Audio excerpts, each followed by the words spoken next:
that churches are run by culture, preference, and they simply lack, they're not relatable to what is going on in the world today.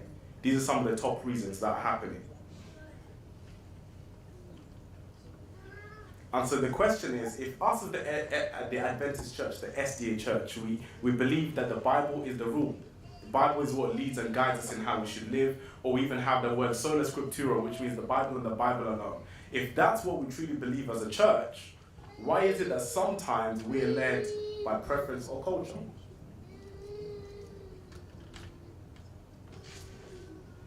So point number one, we're flying through this. Point number one, if we want to figure out why members are either leaving and not returning, or people are in the pews but they're not content, we have to ask ourselves, woe number one, do you shut the gates of heaven on people's faces? The reason why Jesus was saying you're shutting the gate of heaven on people's faces is because if I come to church and I'm new to church, I take what you're telling me as what God is telling me. If I'm the preacher and I tell you something today, anyone who's new, you might be inclined to believe that this is what the Bible says. Now, if I tell you something that is inaccurate, and you're already feeling like a sinner, like you don't belong here, but I give you 1,000 laws that you must follow, you will naturally feel like heaven is not for you. Is that right? Because you feel as if this is too big. I can't possibly keep this. I'm already struggling with the little that I learned in RE in secondary school. And so we have to consider, when we start to make our cultural preferences the laws of God and we add on to what people already think they knew, we start to make the minority groups feel as if they are further away from heaven than they initially were. Point number two. Verse 23 says, our scripture reading, that the Pharisees were offering and they were giving all kinds of offerings and tithing. They were tithing very, very well. And Jesus did not have an issue with the tithing and the offering, but he said a critical factor is you have focused on the little details that are important in exchange of the bigger details. You are not focusing on the weighty matters of the law, and the weighty matters of the law is relationship. Do you pursue justice, mercy, and faith? How we look when we come to church, what we eat, whether vegan or meat, how we do our hair regardless of gender, what songs we sing, what songs are in our playlist in the car is less important than who we actually are inside. It's not unimportant, it's less important. Do we pursue justice? Are we merciful? Do we have faith? I want to give an analogy, and I need some willing volunteers who I'm going to single out from the audience. I've already asked Robert. If I didn't have your number, please forgive me. I would have asked you, but now we're here. Robert, if you can please come to the front. Can I also please pick Elder Singer? Can I also please pick Joelle and Ruth? Yes, Ruth, I know you're surprised. Ruth doesn't like to come to the front, but she'll do it just this one time. And can I pick? I'll pick myself, and I'll pick Alex. Now, I want you all to just stand here. Okay? Now you can face the church. Face the church. So the second issue that was there in the Bible was that Jesus was saying that you're focusing on important things, but they matter less. The Pharisees were always focused on the external performance of Christianity. And if you're performing according to what they expected, they said you're a righteous person. Do you see the issue already? If you don't see the issue, let me help you. On the right, we might have Elder Singer. And we can say that in terms of Adventist typical standards, this is the righteous man. And we all know why. He's got his suit. I said hallelujah, everyone heard hallelujah. He's got his suit. It's a three-piece suit. It's dark in color. And it's not too tight, it's not too baggy. He's just fine. You will not be distracted by the singer during the service. Okay? Then we have Ruth. Long black jacket. The hair is natural. It's not braided or anything. It's just natural. She looks presentable, the jacket is long, the colours are dark. She too is not a distraction. Close to God. But when we come to Robert, now Robert's got genes. Immediately, he is struggling in his faith. Because if he wasn't, he would have worn a suit. He's been in this church along with Elder Singer for long enough. He knows what we do. But he's not doing it. He's also got trainers. That's a double whammy. Right? And the jumper, we can argue. It's getting a bit colder, so maybe he knows why he's cold, so we can allow that one. But the jeans and trainers is a cause of concern. We need to talk to Robert after church. Now Alex, he's okay, but he might be slipping a little bit. There's no tie.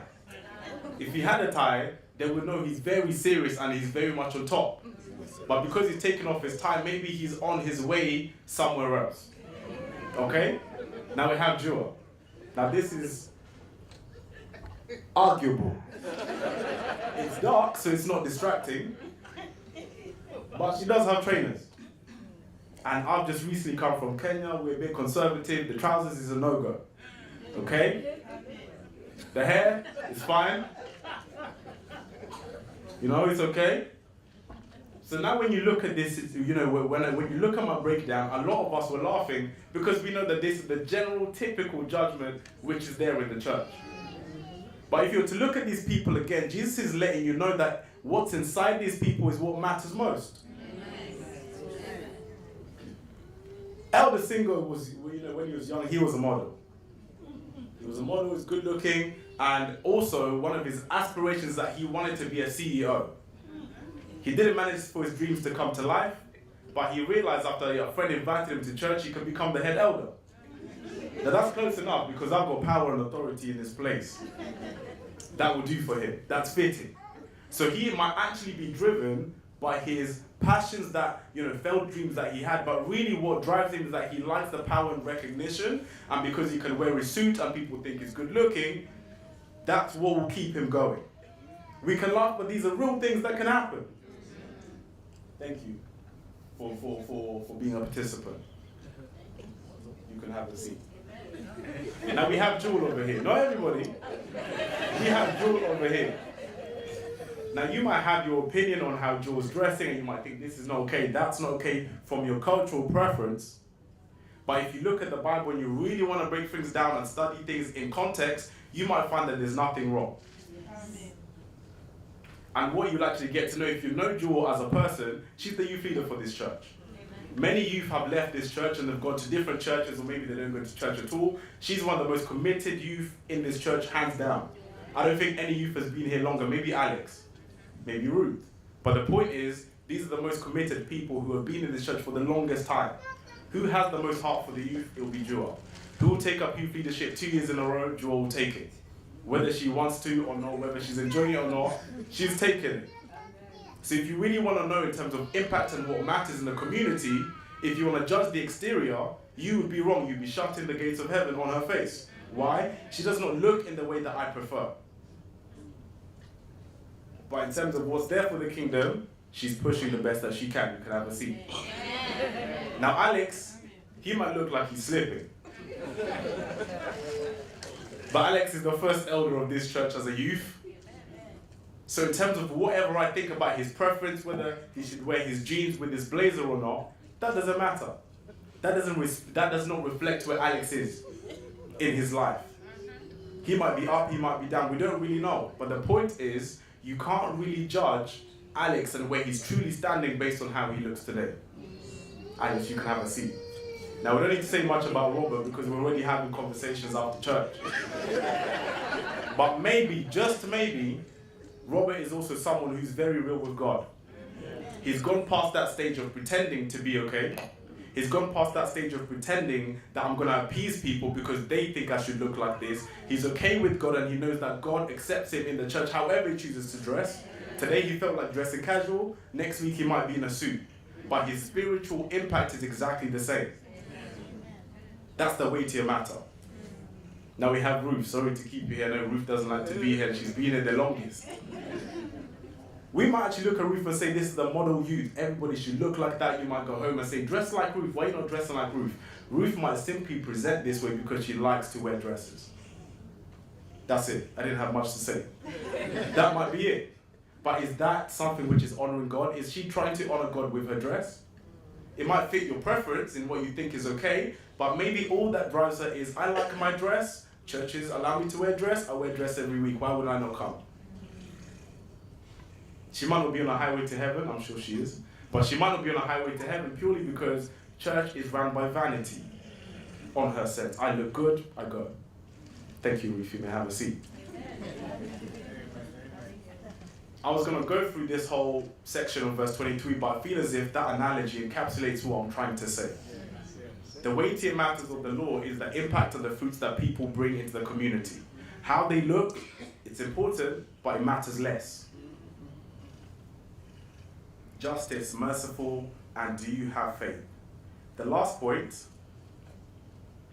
is on verse 25 and 6. Where Jesus was arguing and saying that they are impure inside and out. Now this is interesting because the Pharisees presented super spirituality in how they dressed.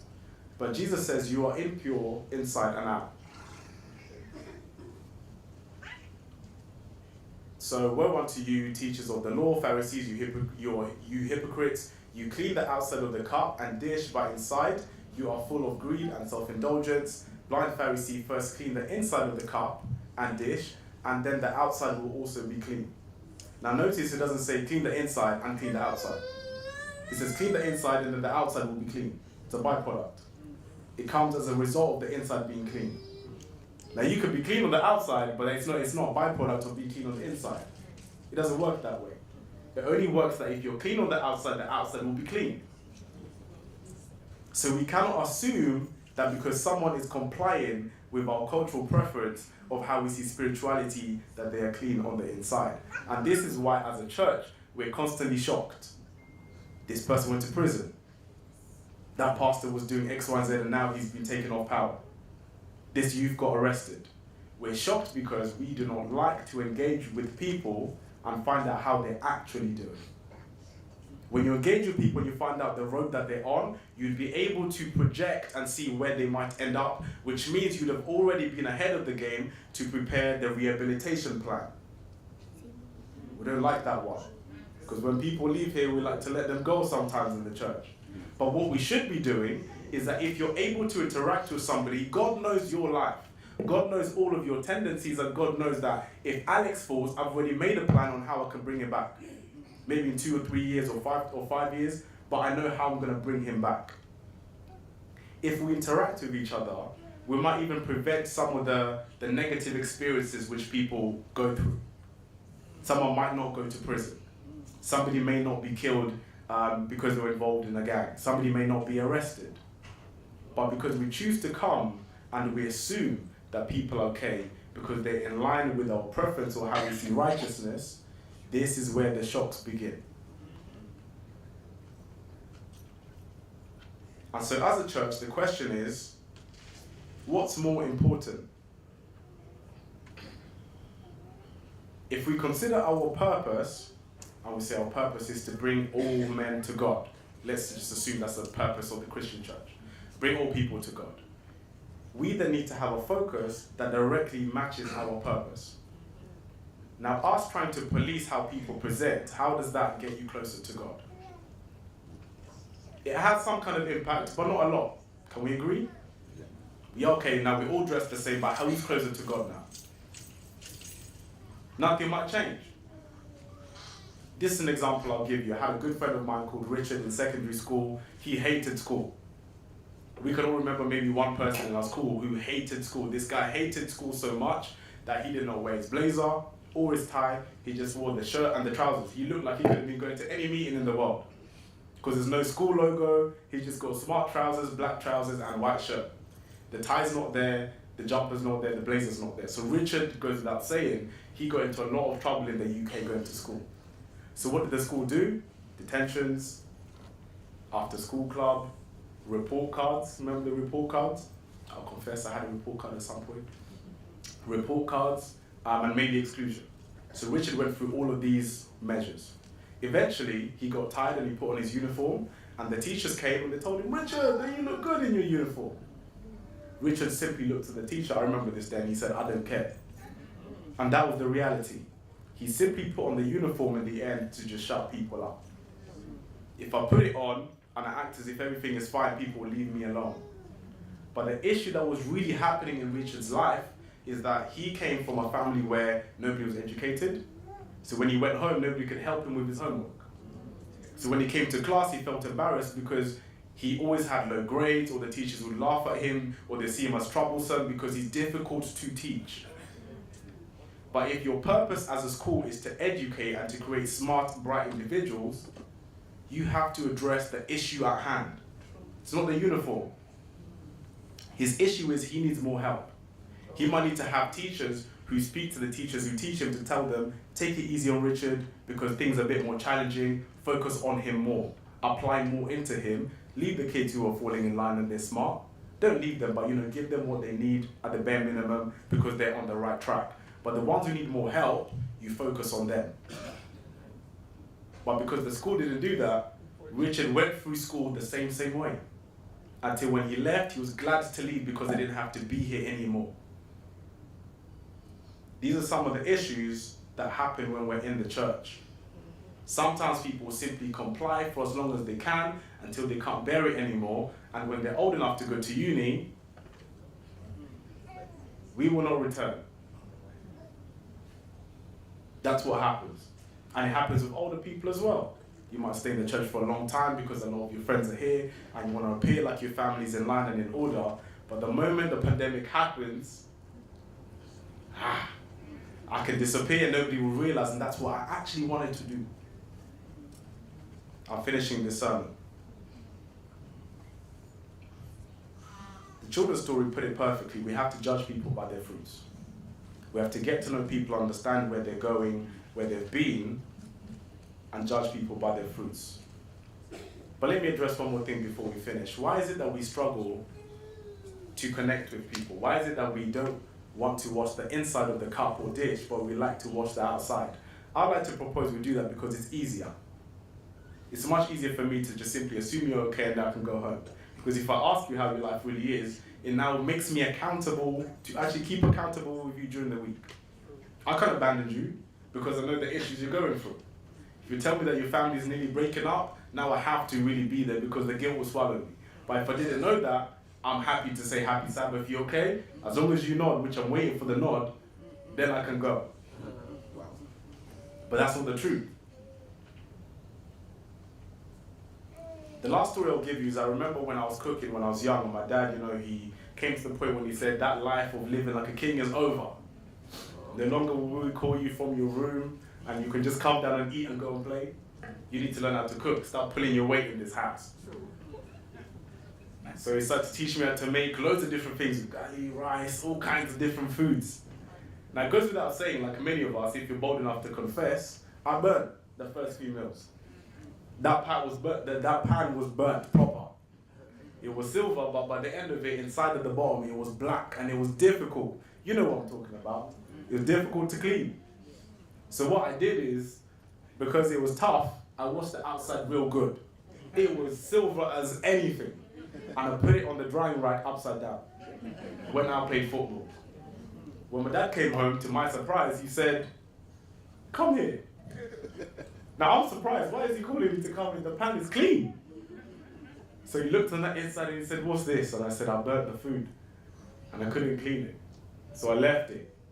So he simply told me, "Okay, so you're going to be cooking dinner again today. Now if you cook on this pan, how is it going to taste? It's going to be burnt.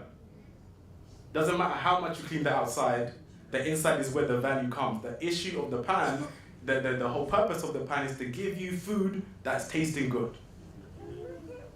That's what the inside is more important. The outside might be a bit sticky, but if the inside is clean, anybody will eat your food. But nobody wants to eat from the pan that is burnt inside.